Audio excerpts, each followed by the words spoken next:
everyone. Welcome to Hancock Park's Virtual Experiences Discovery Stories.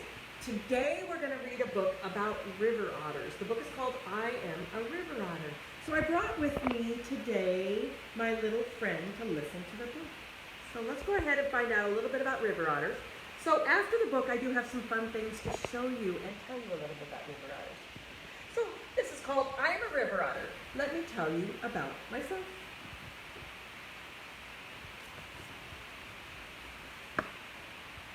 I am a river otter. I belong to the weasel family.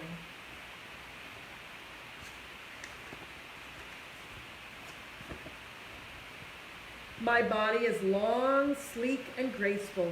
My legs are short, my feet are webbed, and my tail is thick and tapered. I look very much like a mink, but I am much bigger. In fact, I weigh 10 times as much as a mink does, and I am twice as long.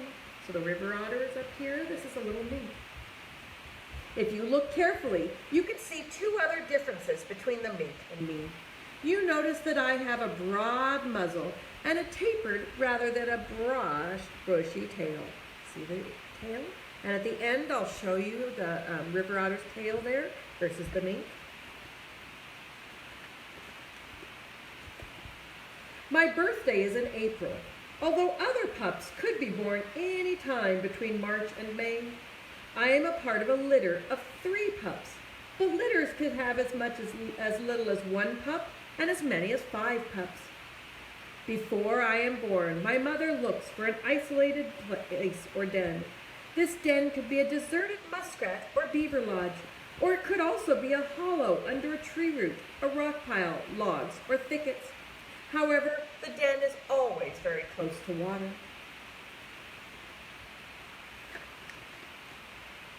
When I am born, I am covered with short blackish brown fur.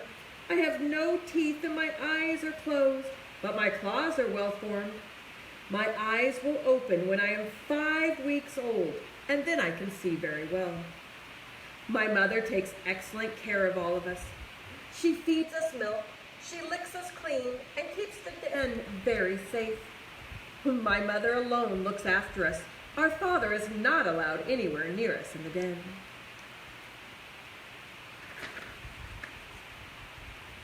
I open my eyes and behold playmates. What fun we have as we wrestle, chase, and roll over and under each other. Life is pure joy. We roughhouse all summer. Even when we sleep, we drape over and under and around each other, completely comfortable, unaware of our surroundings. When we are between 6 and 9 weeks old, my mother teaches us how to swim. I am so afraid. My mother coaxes me onto her back, and I get on and hold on very tightly. I enjoy the ride. But just as quick as lightning, my mother rolls over and I am alone. My mother watches while I struggle because she wants to be sure that I am safe. In my struggle, I learn to swim and I lose my fear of water. Within 1 week, I can swim well. The river has now become my playground. I dive and wrestle and play tag and race with the other otters.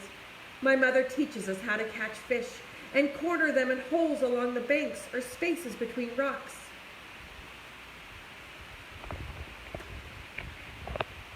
Food is all around us, and it's easy to get.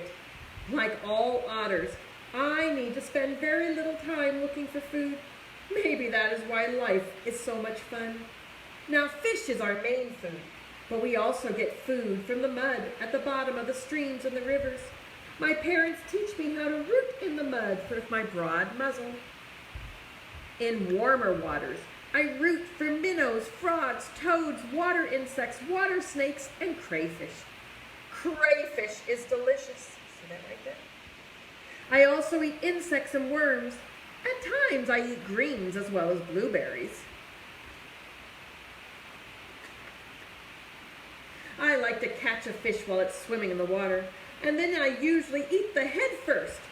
However, there are times when I take it to shore, hold it down with my front paws, and tear off and chew very well. I'll hold my head upright and swallow it. However, I chew and chew and chew before I swallow any food. During my first summer, I learned so much about otter life by watching and then by doing what my mother does. My father usually leaves the family and goes away, but I spend my time in the company of many other otters. Nevertheless, there are times when I like to be by myself, playing with a branch, a toy, a leaf in the water.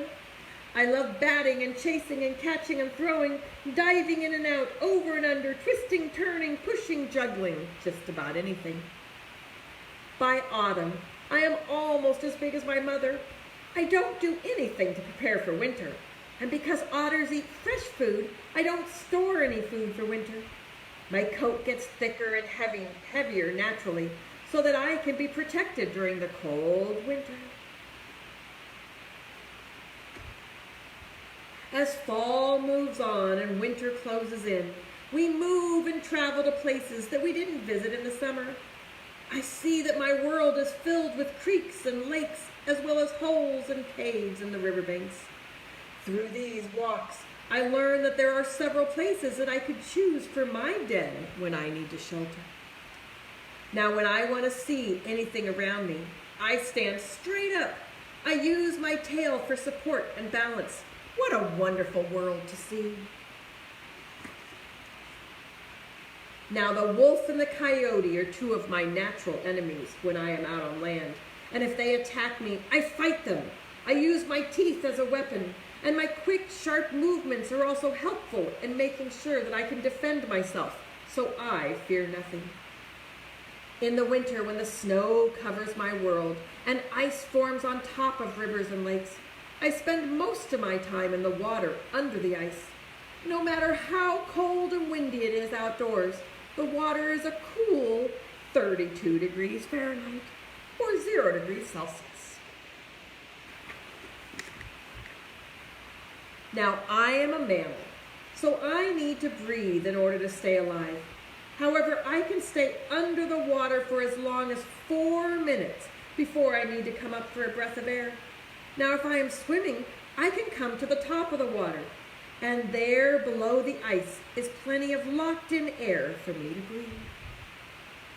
Now, I don't spend all winter either under the ice or in a den. I leave my den in order to travel over the ice and snow.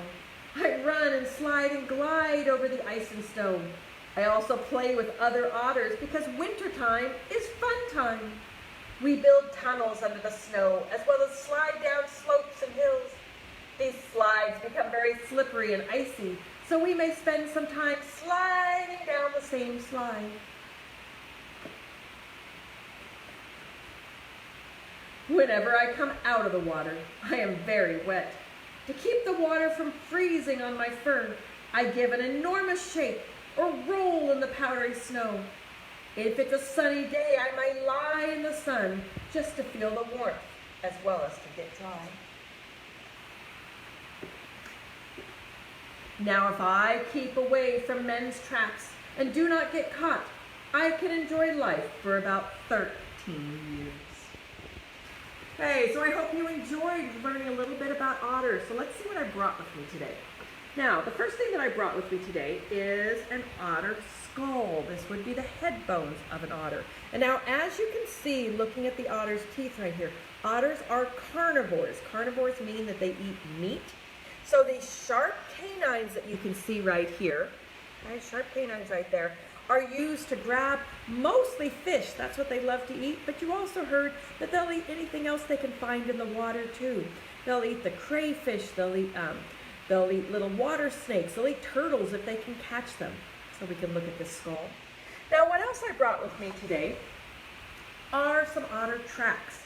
Now, because otters spend so much time in the water, their feet are actually webbed. They have long, sharp claws, but they do have webbed toes on all 4 of their feet. Now, if we take a look at the otter here, I've got a couple of pictures right here. Okay.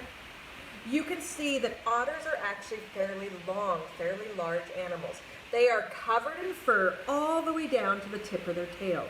Now, that fur actually keeps them nice and warm. So I brought with me today an otter fur.